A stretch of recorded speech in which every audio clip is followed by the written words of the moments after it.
नमस्कार दोस्तों, बहुत बहुत स्वागत है आपका मध्य प्रदेश के करंट अफेयर्स में। मैं हूं नीलेश और आप सभी का 18 और 19 अगस्त के करंट अफेयर में स्वागत करता हूं। और अगस्त से हमारी ये सीरीज फिर से शुरू हो रही है, जो कि अब लगातार प्रतिदिन आपको सुबह के मिल जाएंगे करंट अफेयर्स। और इस करंट अफेयर में हमारा फोकस जो रहेगा मेन ये रहेगा कि जो भी हाल ही में एग्जाम्स हुए हैं MPPSC के, उसमें जो करंट अफेयर का सेगमेंट है वहाँ पर डीप में जा करके वो क्वेश्चंस पूछ रहा है।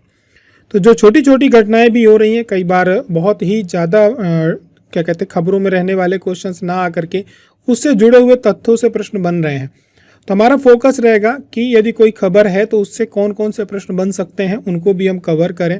साथ ही मुख्य परीक्षा हो या हमारे व्यापम के ESB के एग्ज़ाम्स हो, वहाँ पर कौन कौन से प्रश्न बन सकते हैं उनको भी हम कवर करें।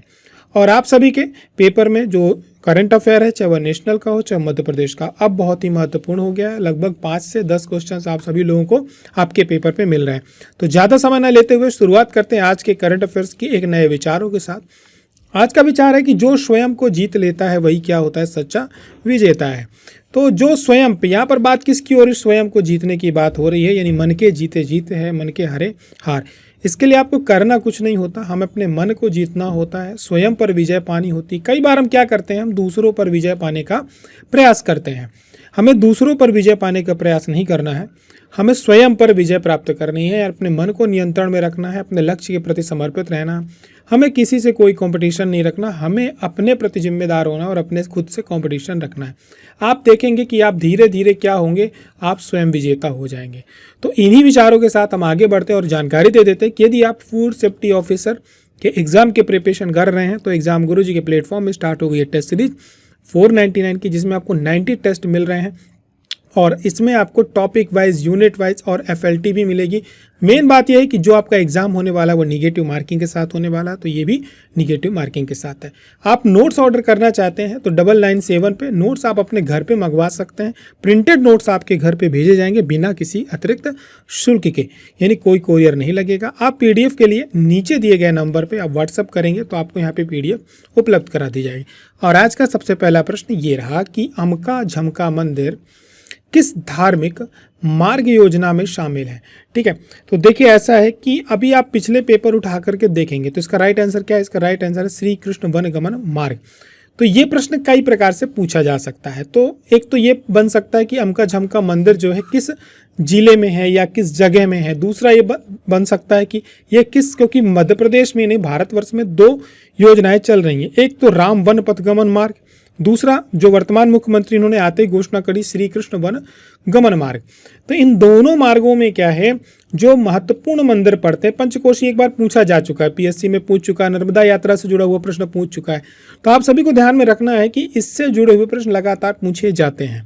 तो इसमें जो ये मंदिर था, ये खबरों में क्यों था, सबसे पहले हम देख लेते। हुआ ये है कि अभी थी जन्माष्टमी में जो हमारे मुख्यमंत्री हैं मोहन, ये कहाँ गए थे, ये गए थे पूजा पाठ करने। कहाँ गए थे, श्री कृष्ण के मंदिर। कहाँ, धार जिले में सरदारपुर तहसील पे। कहाँ पर, अमका झमका मंदिर पे। अमका झमका मंदिर फेमस क्यों है, ये इसलिए फेमस है क्योंकि जो यहाँ पर माँ रुक्मणी है, इन्होंने इस मंदिर, कहा जाता है कि 3 परिक्रमा करी थी यहाँ पर और इसके बाद उन्होंने श्री कृष्ण को क्या किया था, आमंत्रित किया था हरण के लिए। तो श्री कृष्ण ने यहाँ पर उनका हरण किया था, जो कि श्री कृष्ण की धर्म पत्नी है, कौन, रुक्मणी। तो इसीलिए इस मंदिर का जो नाम पड़ा, ये क्या पड़ा, अमका झमका मंदिर। अब इसके साथ साथ क्या है, इसकी अपनी एक सांस्कृतिक महत्ता है। सांस्कृतिक महत्ता इसलिए हो जाती है क्योंकि ये जो मंदिर है यह लगभग 5000 वर्ष पुराना है। जब इतना वर्ष पुराना मंदिर है तो स्वाभाविक रूप से एक ऐतिहासिक मंदिर की अपनी एक सांस्कृतिक महत्व भी होता है। इतने वर्षों से यदि किसी मंदिर को रखा गया है संजो करके, तो सांस्कृतिक महत्व तो होगा ही धार्मिक के साथ साथ। तो यहाँ पर क्या है, एक अंबिका माता का भी मंदिर है, चामुंडा माता का मंदिर है। साथ ही साथ महत्वपूर्ण बात यह है कि पांडवों द्वारा यहाँ पर अज्ञातवास के समय पे एक पुरातन 5 शिवलिंग वाली गुफा भी क्या है स्थापित की गई थी, जो कि यहाँ पर मौजूद है। तो पांडवों के हमारे यहाँ अमरकंटक में, पचमढ़ी में और आपको अमका झमका मंदिर में, इनके यहाँ पर क्या मिलते हैं, ये यहाँ पर विजिट किए हैं, तो इनके कोई ना कोई स्थापत्य आपको यहाँ पर देखने को मिलेगा। ठीक है, और इसी के क्रम में आप देखेंगे तो यहाँ पर 2 प्रकार के मंदिर आपको देखने को मिलेंगे। एक वैष्णव परंपरा से जुड़ा हुआ, दूसरा शैव परंपरा से।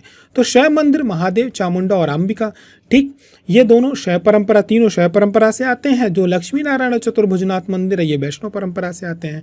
लेकिन जब हम आगे बढ़ेंगे तो इसका अपने आप में एक ऐतिहासिक महत्व भी हमें देखने को मिलता है धार्मिक के साथ साथ। क्यों?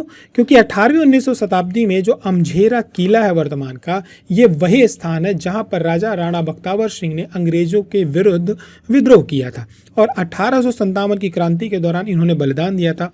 जो हमारे यहाँ बुढ़वा मंगल की क्रांति हुई थी, ठीक है, बुंदेला विद्रोह हुआ था, वहाँ से लेकर के 1857 क्रांति तक आपने बख्तावर सिंह के बारे में पढ़ा होगा।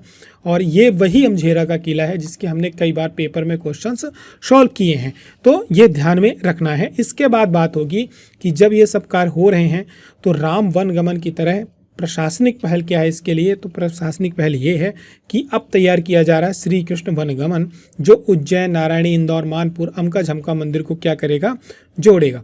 ठीक है, तो ये था हमारा आज का पहला प्रश्न और ये प्रश्न कई प्रकार से पूछा जा सकता है, इसलिए आपको ध्यान में रखना है। बात करेंगे अब अगले प्रश्न की, कुमार मुस्कान रघुवंशी की। इन्होंने क्या किया, अभी तिरंगा फहराया है। ये तिरंगा लगातार फहरा रही हमारे यहाँ जो भी पर्वतमाला है, लेकिन इस बार इन्होंने कहाँ फहराया है, इस बार इन्होंने माउंट एलब्रुस में फहराया। और माउंट एलब्रुस में अशोकनगर की रहने वाली हैं, कई बार पूछ लिया जाता है कहाँ की रहने वाली है, मुस्कान रघुवंशी। और 15 अगस्त के दिन, हालांकि ये पहले ही निकल गई थी, लेकिन 15 अगस्त के दिन इन्होंने जो यूरोप की सबसे ऊंची चोटी है माउंट एलब्रुस, लगभग 56-42 मीटर ऊंची है, -30 डिग्री के टेम्परेचर पे इन्होंने वहाँ पर तिरंगा फहराकर हमारे प्रदेश को नहीं, हमारे देश को भी गौरवान्वित किया। लेकिन इनकी उपलब्धियां ये पहली नहीं है, इसके पहले भी इन्होंने ऑस्ट्रेलिया की जो सबसे ऊंची चोटी है माउंट केसियस को, यहाँ पर भी इन्होंने तिरंगा फहराया था। इसके बाद अफ्रीका की सबसे ऊंची चोटी किलिमंजारो में भी तिरंगा फहराया था। इसके अलावा पिछले वर्ष 2024 में इन्होंने कन्याकुमारी, कश्मीर से कन्याकुमारी तक की जो पूरी यात्रा की थी 3500 किलोमीटर की, ये साइकिल से करी थी। और इसके साथ ही ये उपलब्धि पाने वाले ये प्रदेश की पहली लड़की हैं। और सबसे कम उम्र में, जब इन्होंने अगस्त 2024 में लगभग 22 वर्ष की उम्र में इन्होंने ऑस्ट्रेलिया के केसियस्को में तिरंगा फहराया था, तो उस समय इस मध्य प्रदेश की सबसे कम उम्र की क्या थी, पर्वतारोही रही हैं। तो ये थी मुस्कान रघुवंशी। लेकिन जब बात होगी माउंट एलब्रुस की, तो माउंट एलब्रुस की लोकेशन क्या है, तो देखिए माउंट एलब्रुस आपको यहाँ पे दिखेगा, ये है रशिया की सीमा, यहाँ से लग जाता है ब्लैक सी, ठीक, और यूरोप की सीमा से लगा हुआ है। तो माउंट एलब्रुस जो है ये काकेशस पर्वतमाला जो वहाँ पे माउंटेन्स हैं उसमें आता है। यूरोप और एशिया की जो सीमा है, ये माने वाली जो ये सीमा बनाती कौन सी, काकेशस रेंज बनाती है, ठीक है, तो उस पर यह स्थित है। वर्तमान में रूस की जो कर्बिदानो बल्कारिया कार्योशो वो केरेसिया, इतना याद रखने की जरूरत नहीं है, ठीक है। या तो और इसकी ऊंचाई बात करी जाए तो कितनी है, 56-42 मीटर ऊंची है और यूरोप का ये सबसे ऊंचा पर्वत है। और एलब्रुस जो है एक प्रकार का जो है डोरमेंट वल्केनो है, यानी एक सुप्त ज्वालामुखी के रूप में इसको जाना जाता है। हालांकि 2000 साल पहले इसमें जो आखिरी गतिविधि हुई थी।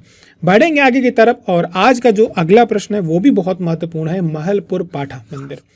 यहाँ पर एक मेला आयोजित किया जाता है और मेला जो है हमारे यहाँ मध्य प्रदेश के पेपरों का एक बहुत महत्वपूर्ण प्रश्न रहता है। मेला और मंदिर, यहाँ से प्रश्न आते ही आते हैं, ये आप सभी को पता है। तो ये जो मेला लगता है यहाँ पर, उसका नाम है ढक्कन मेला। कब लगता है ये ढक्कन मेला? लगता है मकर संक्रांति में। हुआ क्या, बिल्कुल ये भी राधा कृष्ण से संबंधित मंदिर है। हमारे प्रदेश के मुख्यमंत्री अभी यहाँ पर पूजा करने गए थे और ये पहली बार नहीं, ये दूसरी बार वहाँ पर गए थे। रायसेन जिले का एक देवनगर है, वहाँ के पास में ही महलपुर पाठा गांव है, वहाँ पर मंदिर है। इसकी खासियत क्या है? इसकी खासियत ये है कि यहाँ पर राधा कृष्ण और रुक्मणी तीनों की मूर्तियाँ हैं और वो एक ही श्वेत पत्थर से क्या की गई हैं, बनाई गई हैं। इसके अलावा इसका अपना एक स्थापत्य है जिसका महत्व ये है कि संवत 1354 यानी 1257 ईस्वी में 97 में ये बनाया गया था और यहाँ पर विष्णु यज्ञ भी किया जाता है। और इसकी जो विशेषता है वो यही है कि एक अलग कला जो इनकी शैली है उस पर राधा कृष्ण और रुक्मणी की तीनों की मार्बल पे क्या करनी गई है, मूर्ति बनाई गई है। अब इसके अलावा यहाँ पर आपको 51 बावड़ियाँ मिलेंगी, ठीक है। साथ ही साथ हमारे यहाँ वैष्णव परंपरा के साथ साथ जैन धर्म की आदिनाथ की मूर्तियाँ भी हैं। इसके अलावा यहाँ पर शिव परिवार भी आपको देखने को मिलेगा, यानी शिवलिंग मिलेंगे, नंदी मिलेंगे, गणेश मिलेंगे, नाग देवता मिलेंगे और स्वयं नटराज मिलेंगे। इसके अलावा महत्वपूर्ण आपको जो ध्यान में रखना है, मकर संक्रांति के अवसर पर ढक्कन मेला प्रतिवर्ष आयोजित किया जाता है। तो आपसे आने वाले समय में पेपर में पूछा जाए तो इसे गलत करके नहीं आना है। अब चलेंगे हम आखिरी प्रश्न की तरफ। 2025 में जो एशियन केनो स्लालम चैंपियनशिप आयोजित की जा रही है वो कहाँ की गई है? ये जो आयोजित की गई है जियासी गुइझोउ चीन में की गई है और ये खबरों में क्यों है? खबरों में इसलिए है क्योंकि हमारे मध्य प्रदेश की जो खिलाड़ी हैं शिखा चौहान, पल्लवी जगताप और रीना सेन, उन्होंने क्या किया है, भारतीय टीम के साथ पार्टिसिपेट करते हुए रजत पदक हासिल किया है। तो उस टीम में मध्य प्रदेश के 3 खिलाड़ी सम्मिलित थे। भारत के लगभग ही नहीं 10 देशों की टीम यहाँ पर गई हुई, 100 से अधिक एथलीट इसमें पार्टिसिपेट कर रहे हैं, जिसमें भारतीय टीम में मध्य प्रदेश के भी तीनों की जो खिलाड़ी हैं, ये मध्य प्रदेश के तीनों खिलाड़ी इसमें सम्मिलित हैं। तो ये था हमारा आज का करंट अफेयर्स। करंट अफेयर्स पसंद आता है तो आपको सभी को क्या करना है, उसको शेयर जरूर करना है। पीडीएफ आपको एग्जाम गुरुजी के टेलीग्राम चैनल पे उपलब्ध रहेगी, आप वहां से उसको डाउनलोड कर सकते हैं। साथ ही साथ आज का प्रश्न, ये सब प्रश्न आपके लिए किस लिए है, ये आप सभी को इसका आंसर जो है कमेंट बॉक्स में देना है। इसके अलावा यदि आपके पास कोई इससे जुड़ी हुई विशेष जानकारी है तो वो भी 3 से 4 लाइनों में जरूर बतानी है। जिसका आंसर होगा राइट उसको मिलेगा एग्जाम गुरुजी का हार्ट।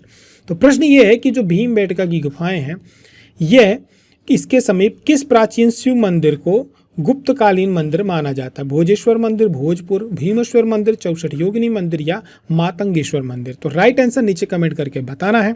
करंट अफेयर आपको सुबह के 5 बजे डेली उपलब्ध रहेगा। आप सभी को सुबह उठना है, चाय के साथ करंट अफेयर पीना है और अपने एग्जाम की क्या करना है, तैयारी में लग जाना है।